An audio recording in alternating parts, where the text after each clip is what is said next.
안녕하세요. 백두산 금융연구소의 백두산입니다. 11월 5일 금요일 오후 5시 1분입니다. 어젯밤에도 미국은 이제 급등을 해서 총 2거래일 연속으로 급등 마감을 했습니다. 근데 그 영향을 아시아는 전혀 받지 못하고 있습니다. 얼마 전에 살펴보니까 그나마 유로존은 좀 지금 현재는 이제 방금 전에 막 개장했는데요. 유로존은 일단 지금 개장한 상황은 조금 약하게 출발을 하고 있는데 어떻게 될지 모르는 거고, 하여튼 지금은 좀 약하지만 유로존 같은 경우는 그래도 미국의 급등 랠리를 어느 정도는 좀 키 맞추기를 하고 있더라고요. 그러니까 유럽도 신고가를 가고 있긴 하더라고요. 예전에 말씀드렸는데 이런 이야기를 했죠. 지금 세상에 문제가 여러 가지 있긴 한데 그중 하나가 미국만의 초강세다라는 거 이야기를 드렸습니다. 미국만 너무 잘 나가니까 돈이 다 빨린다고요. 예. 이 미국만 너무 잘 나가니까 나타나는, 그래서 사실 결론적으로 나타나는 현상이 뭐냐, 테이퍼링, 금리 인상 이야기, 뭐 이런 것들이 사실 이제 미국만 너무 잘 나가니까 나타나는 부가적인 현상일 뿐이에요. 그죠? 아무튼 현상의 핵심은 미국만 너무 잘 나간다는 거. 유로존은 아시다시피 좀 비리비리하죠. 코로나 때문에 뭐 박살이 났었는데 미국은 이미 다 회복해갖고 전고점 넘어가고 막 신나게 경제 회복을 하고 있고, 유로존은 아직도 당시의 충격을 완전히 극복하지도 못한 상태고, 아시아 같은 경우는 뭐 나라마다 좀씩 다르긴 합니다만은 그래도 어쨌든 유럽보다는 조금 더 회복은 하긴 했죠. 이런 상황이에요. 그러니까 아무튼 미국만의 회복이 너무나 뚜렷하다 보니까 이게 전 세계의 돈이 결과적으로 미국으로 다 빨려 들어가는 겁니다.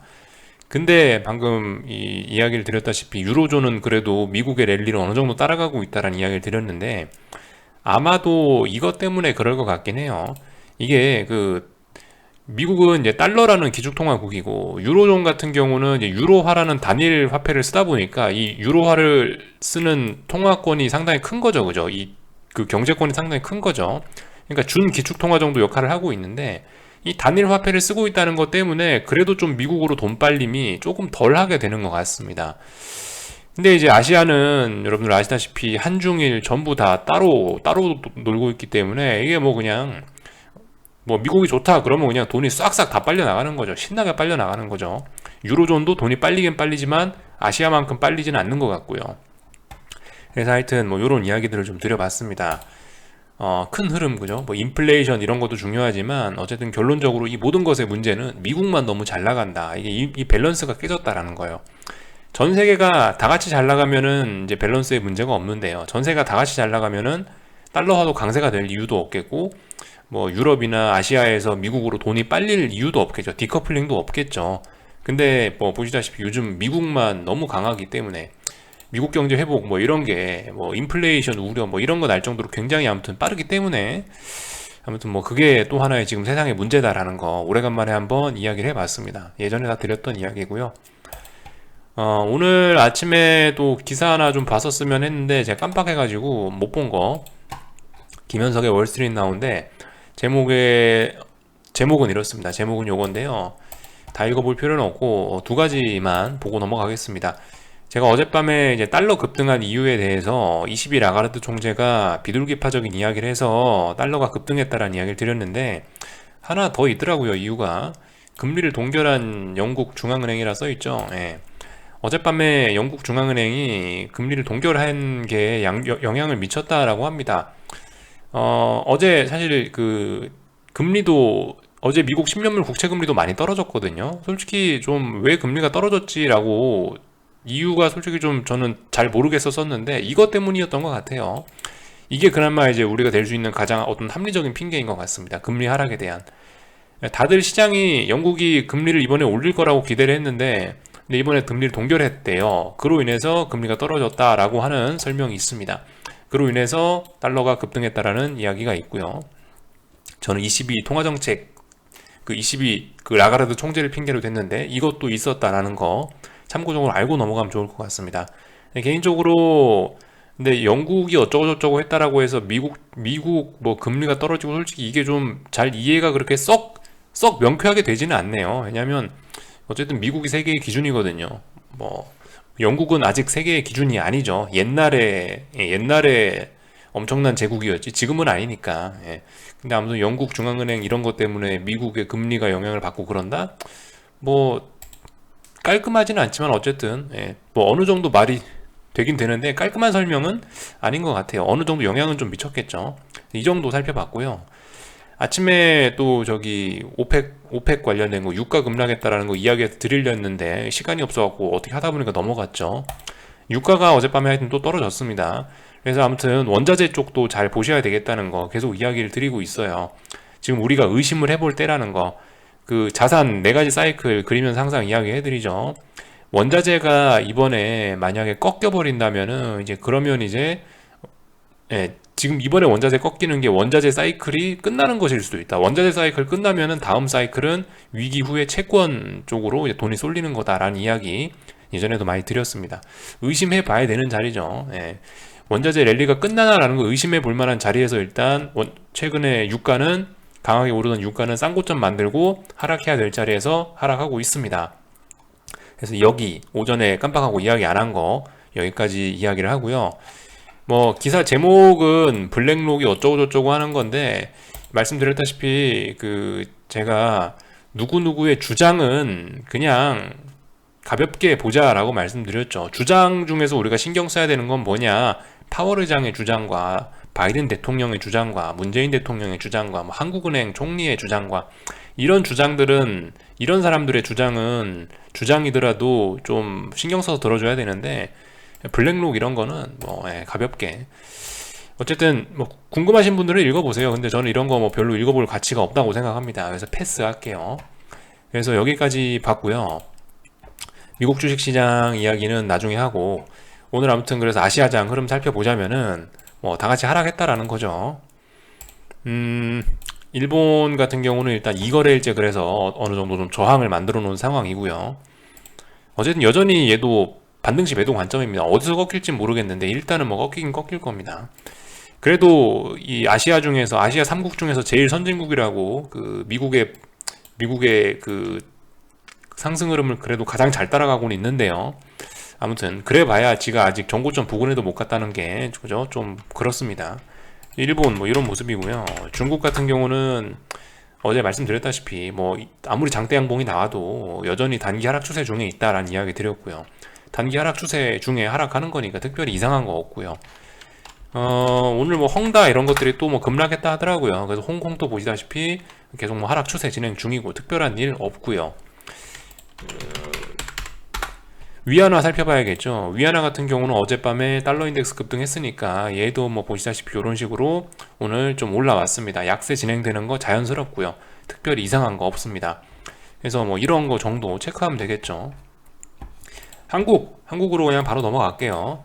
한국 같은 경우는 오늘 뭐 보시다시피 미국장 훈풍에 의해서 갭상승 출발했습니다. 그 갭상승 출발이 독이 되고 있네요. 그죠? 미국이 눈만 뜨면 오르니까 지금 최근의 흐름들을 좀 한번 보실 필요가 있을 것 같아요. 언제부터 갭상승을 하기 시작했냐, 한국이 10월 29일부터 갭상승 출발을 안 한 적이 없어요. 그죠? 이날 갭상승 출발, 이날 갭상승 출발, 이날 갭상승 출발, 이날 갭상승 출발, 이날 갭상승 출발, 이날 갭상승 출발. 눈만 뜨면 갭상승입니다. 근데 갭상승이 좋게 작용했던 거는 단 이틀밖에 보이지 않네요. 일단 이런 모습들이고요. 그래서 위쪽으로 지금 저항을 계속해서 차분하게 잘 누적시키고 있는 모습입니다.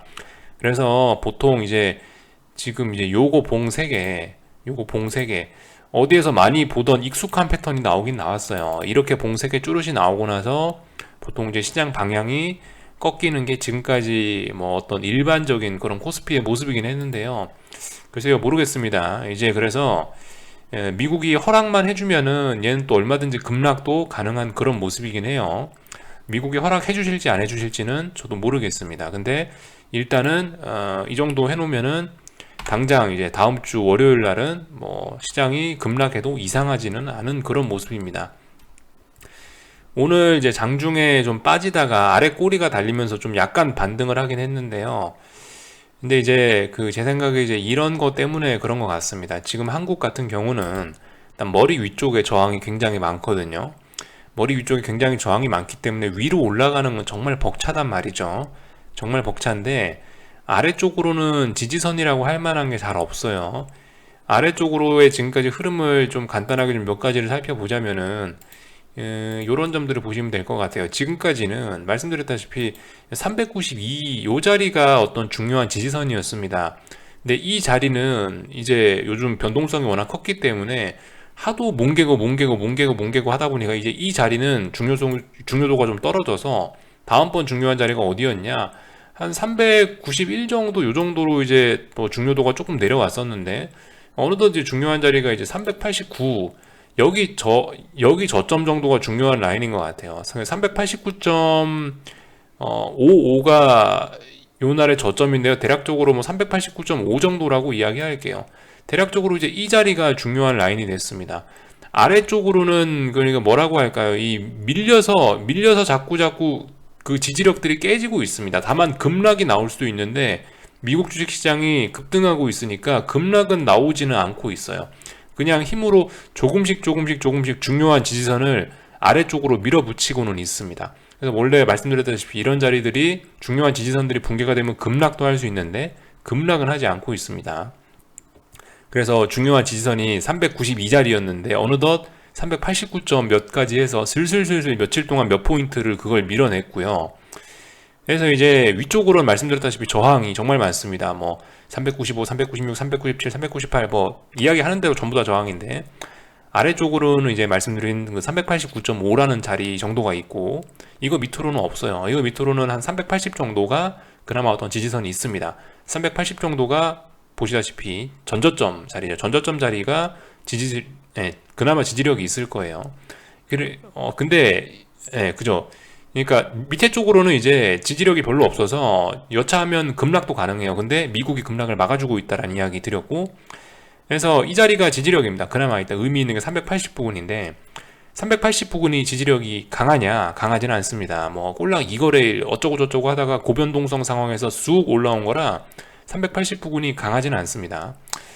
그리고 380 부근에서 말씀드렸다시피 그냥 임의로 그냥 힘이 딸려서 이 자리에서 지지력을 하나 만든 거고 진짜 의미 있는 자리는 370이에요. 예. 그래서 380자리는 일단은 하락하다 멈추긴 멈췄는데 이 자리 지지력이 강하진 않다라는 이야기를 드렸습니다. 그래서 뭐 해야 되냐? 뭐 가만히 있으시면 됩니다. 일단 아직까지는 특별히 할 거 없죠. 가만히 일단 지켜보시면 될 것 같고요. 미국이 허락해주냐 안 해주냐 그런 점들 보시면 될 것 같습니다. 그 삼성전자는 뭐 보시다시피 7만 원이 붕괴돼야 된다는 말씀드렸는데 삼성전자도 일단 뭐 코스피하고 비스무리하게 그러한 어떤 저항을 누적시키고 있는 모습입니다. 안 좋아 보이네요, 그죠? 이런 모습 살펴봤고요. 풋옵션들, 콜옵션들, 옵션들은 어쨌든 이 다음 주에 만기주인데요. 다음 주에 만기주인데 옵션들이 너무 비싸다 보니까 이러지도 저러지도 못하고 그냥 프리미엄만 잘근잘근 그냥 까여 나가고 있습니다. 콜옵션들 오늘 그죠? 그래서 뭐 보시다시피 오늘도 저점 낮추면서 지지력이라는 건 보이지 않습니다. 사실 얼마든지 이런 것만 봐도 시장이 급락해도 이상하지는 않은데요. 미국이 도와주는 거죠. 미국이 도와줘서 그나마 버티고 있습니다. 근데 여기서 이야기를 드려야 되는 중요한 부분이 이제 한국이 여기서 빨리 추세 전환이 아니고 이렇게 계속 버틴다. 계속 버티면은 어떻게 되냐면은 이렇게 되면 이제 하락의 목표치만 커지는 거예요. 이게 저항을 적당히 누적시키면은요. 저항을 이제 적당히 누적시키고 조금만 누적시키고 빠져버리면 얼마 안 빠질 수도 있습니다. 근데 지금 보시면은 최근에 한국은 좀 매를 벌고 있어요. 확실히. 지금 여기서 거의 2주, 3주 가까이 머물고 있죠. 그러니까 위에서 굉장히 무거운 저항이 또 누적이 되는 겁니다. 그러면 아래쪽으로 목표치는 더욱더 커질 수 있다고요. 이렇게 되는 사이에 어떻게 되는 거예요? 지금 코스피가 옆으로 기는 사이에 이렇게 옆으로 기어버리면 무슨 일이 생겨나냐? 저 위에 있던 이동평균선들이 줄줄줄줄줄 딸려 내려와요. 딸려 내려와. 이렇게 되면 어떻게 되겠습니까? 이격도가 그러니까 굉장히 커졌던 이격도들이 줄어드는 효과가 있겠죠. 그 결과적으로 이격도 줄어든다라는 게 뭐냐면 힘이 누적된다라는 겁니다.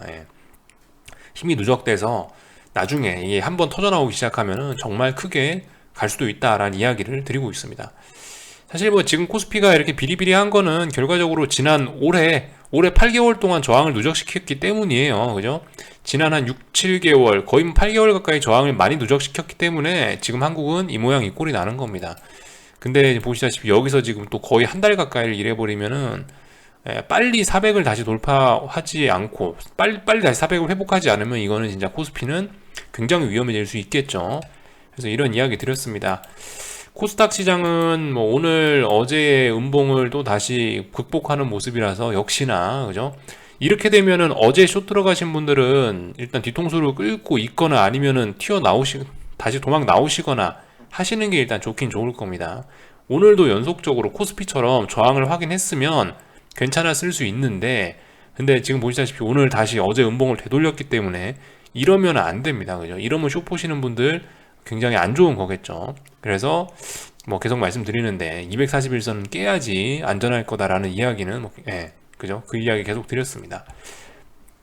하여튼 이런 꼬라지를 보면은 이 확실히 그 시장 자체가 완전히 죽은 건 아니죠. 미국은 계속 급등하고 있는데 한국 대형주들은 뭐 테이퍼링이니 뭐니 해가지고 지수 관련된 것들은 힘을 못 쓰고 있는 상황이고, 그나마 이제 미국이 급등을 하니까 중소형주들이나 코스닥이 좀 마지막까지 잘 나가는 모습인 것 같습니다. 지금 모습은 그런 것 같아요.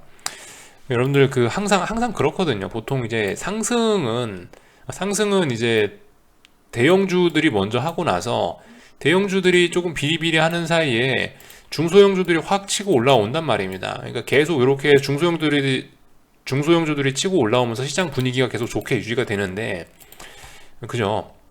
근데 이제 이런 상황에서 이제 중소형주도 이제 꺾여버리면은 이제 시장이 정말 위험하게 가는 경우가 많이 있습니다. 참고로 반대의 케이스는 어떻겠습니까? 예를 들어 시장이 폭락을 해 있어요. 시장이 폭락해 있으면 제일 먼저 올라오는 건 뭘까요? 아무래도 대형주가 제일 먼저 올라옵니다. 중소형주가 먼저 올라오지는 않고 대형주가 먼저 올라와요. 대형주가 먼저 올라오고 대형주가 충분히 먼저 올라오면은 그 뒤에 대형주로 이제 더 이상 해먹기 부담스러운 가격대까지 올라오면 그 뒤에서야 슬슬 이제 중소형주들이 그 뒤에서야 빛을 발하기 시작합니다. 보통 그래요. 중소형주들이 어쨌든 좀 대형주보다 조금 좀 늦게 반응하고 이런 모습들이 좀 있긴 있습니다. 그래서 이런 점들 참고하셔서 시장 보시면 좋을 것 같네요. 원달러 환율 뭐 오늘 적당히 올라갔고 85원 부근에서 마감했고, 특별히 뭐 체크할 거 없고요. 뭐 수급에서 뭐 특별한 뭐 내용 없어 보이고요. 옵션 포지션, 다음 주 옵션 만기 앞두고 일단 옵션 포지션들 한 번만 참고 삼아서 보고 넘어가자면 대략적으로 이런 모습입니다. 누적에서 보면은 일단은 외국인들은 일단 위쪽으로 굉장히 제한적으로 해놨습니다. 위쪽으로 일단 올라가기 힘들어요. 매도 엄청 쳐놨습니다. 콜 매도 엄청 쳐놔서 위쪽으로 굉장히 제한적이에요. 그러니까 지금 현재 코스피 선물 차트에 나오는 모습이 그대로 나타나고 있습니다. 선물하고 지금 옵션하고 똑같이 보여요. 똑같은 모습 나오고 있어요. 머리 위에 저항이 정말 겹겹이 쌓아놨어요. 정말 답답하게 쌓아놨고, 아래쪽으로는 말씀드렸다시피 뭐 특별한 그런 지지력은 없긴 한데요.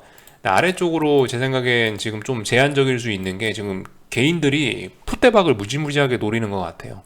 개인들이 올해 이번 월물 초창기부터 해서 풋옵션들을 좀 많이 사더니만 결과적으로 그죠? 뭐 87, 85, 82 이렇게 풋옵션을 좀 많이 사놨어요. 뭐 물론 이것 때문에 꼭 뭐 시장은 버틸 것이다 이런 이야기를 하는 건 아닌데, 아무튼 뭐 개인들이 지금 현재 하락을 하게 되면, 여기서 폭락을 하게 되면 개인들이 가장 큰 수혜를 보고 옵션에서 외국인들은 좀 깡통을 찰 수도 있습니다. 그래서 아무튼 외국인들 같은 경우 옵션 포지션은 참고로 지금 옵션 만기를 앞두고 양매도를 쳐놨는데요. 옵션 자체가 비싸니까 이렇게 양매도 쳐놓는 거 뭐 논리적인 선택이라고 봅니다. 개인들은 늘 대박을 노리기 때문에 양매수로 가지고 가는 게 흔해요. 이번 월물에도 뭐 보시다시피 뭐 좀 콜 쪽은 좀 헷갈리긴 하는데, 어쨌든 개인들은 콜 매수, 뭐 풋 매수 이런 식으로 외가 쪽으로 매수 많이 잡아놨고, 외국인들은 이제 똑똑하게 콜 매도, 풋 매도, 양 매도로 접근하고 있는 모습입니다. 참고만 하자고요. 참고만. 그래서 이런 흐름들을 좀 살펴봤고요. 오늘 뭐 금요일이니까 주봉 살펴보세요. 뭐 맨날 드리는 이야기인데 주봉 같은 거 한 번씩 살펴보시면 좋을 것 같고요. 아무튼 이제 오늘 밤 이제 뭐 한국이 중요한 게 아니고, 저는 어쨌든 계속 이제 미국이 좀 중요하다라고 봅니다. 오늘 그 아침에 말씀드렸던 내용이 사실 단데요.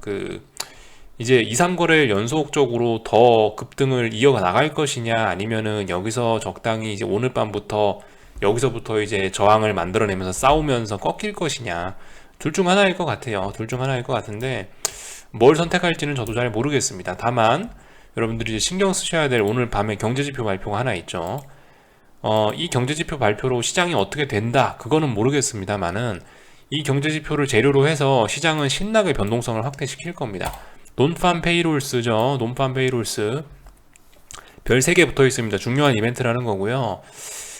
밤 8시 반 써 있으니까 한국 시간으로는 밤 9시 반일 겁니다. 예, 한국 시간으로는 밤 9시 반에 발표가 됩니다.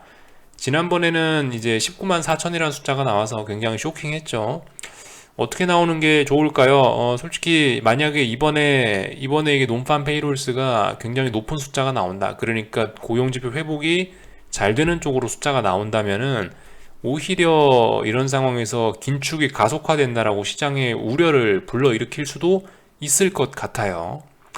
근데 어쨌든 이거는 그냥 뭐 제가 여러분들께 드릴 수 있는 상식적으로 이렇게 되지 않을까 하는 이야기지, 그 시장의 그 실제적인 반응, 그거는 이제 감정적이기 때문에 제가 어떤 반응이 나올지는 잘 모르겠습니다. 그죠? 이거 그 시장이 어떻게 활용을 할지는 뭐 그거는 알 수 없다는 거예요. 다만 논리적으로 보면 그렇다라는 거. 경제지표가 잘 나와버리면 긴축 속도 빨라지겠죠. 테이퍼링 속도 빨라지겠죠. 이런 거 생각해 봐야 되겠습니다. 그래서 밤 9시 반쯤에 들었다 놨다 많이 하지 않겠냐. 생각 있으신 분들은 이때 변동성을 활용해서 뭔가 할 수 있지 않겠냐라는 생각이에요. 저는 일단 오늘 밤에 글쎄요, 뭐 어떻게 할지 모르겠는데 일단 미국 주식시장 잘 보고 있다가 오늘은 뭐 딱히 지금은 아직 무슨 계획이 없습니다.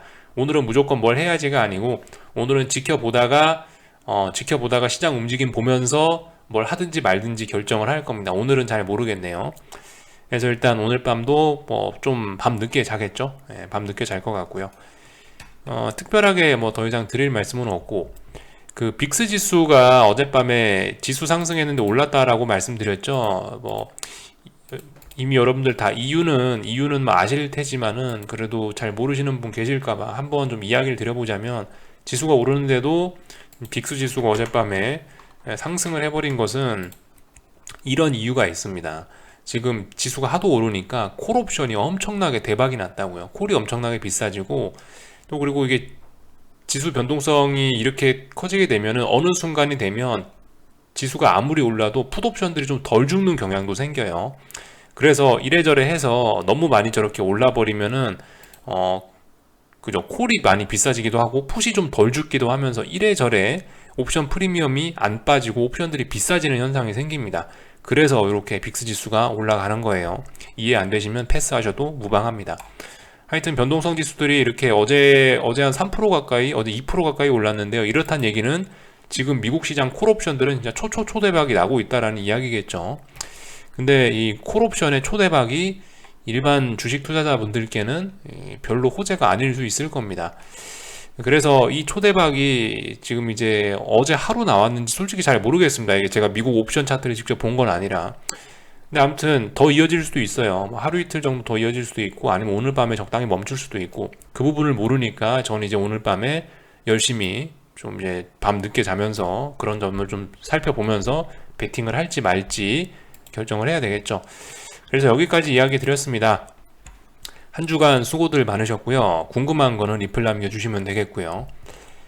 다음 주 월요일 날 뵙도록 하겠습니다. 여기서 마칠게요.